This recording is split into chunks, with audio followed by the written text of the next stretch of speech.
It is now the last week of November here in this snowbelt region of Canada, and for the next 4 months or so, the small accumulation of snow you see here is only going to get deeper, possibly much deeper. There is my propane fuel barbecue over there, while my patio set sits waiting to be buried over here. Where many born and bred Canadians will simply shrug off a bit of cold and snow and are happy to shovel their way out to their gas-fired grills for that inimitable charbroiled flavor, I'm not one of them. I'm a wimp, and I admit it freely.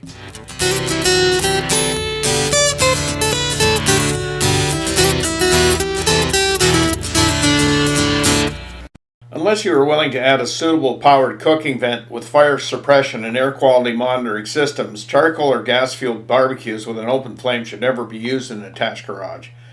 That leaves you with a handful of suitable electric barbecues on the market, and even then you have to be careful and use common sense. If an electric grill is designated for outdoor use, it generally means that the electric element is not completely covered by a grilling plate in the same way that George Foreman types of electric grills are. Subsequently, it is capable of producing copious amounts of smoke when dripping grease or other liquids come into contact with the element.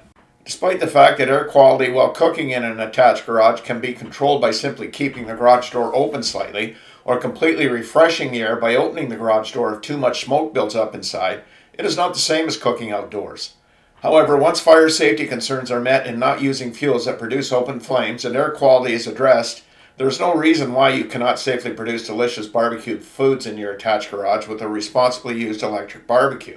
In one of my recent videos, I described how I salvaged and repaired an older Mako Americana electric grill for a grand total outlay of $42.50. My plan when acquiring this unit was to use it outdoors in fair weather as a complement to my propane-fueled grill, then move it into my attached garage for winter use.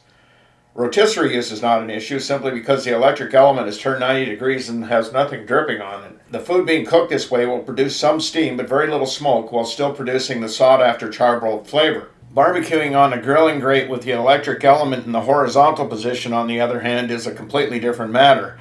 As mentioned, a great deal of smoke will be produced if grease and other juices are allowed to drip onto the exposed element.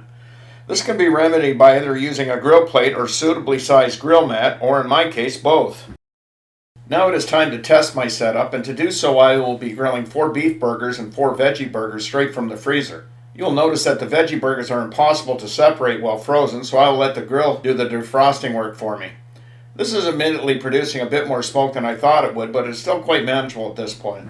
Where I have a bit of experience using a grill plate on a barbecue, the use of a grill mat is something I've never done before. The first thing I did when considering this option was to investigate their use and especially how food safe they are.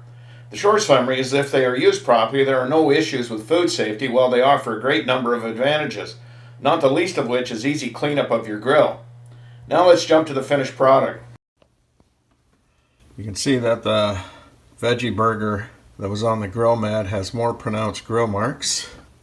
The full meat burger that was in the grill pan, even though the grill pan has ridges in it, has no grill marks, or virtually no grill marks. Both actually turned out pretty good in terms of flavor.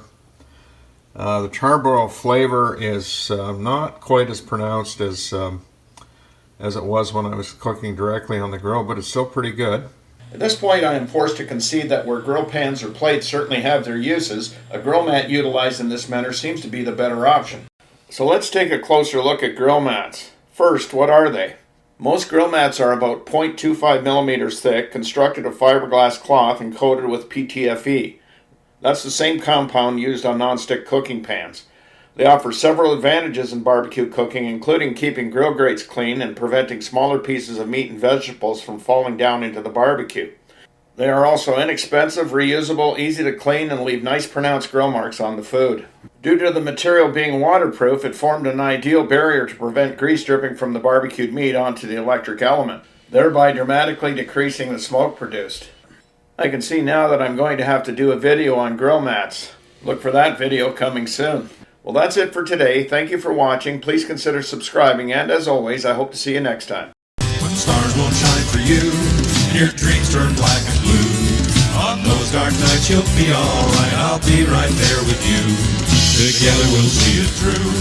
When the stars won't shine for you, and your dreams turn black and blue, on those dark nights you'll be alright, I'll be right there with you. Together we'll see it through.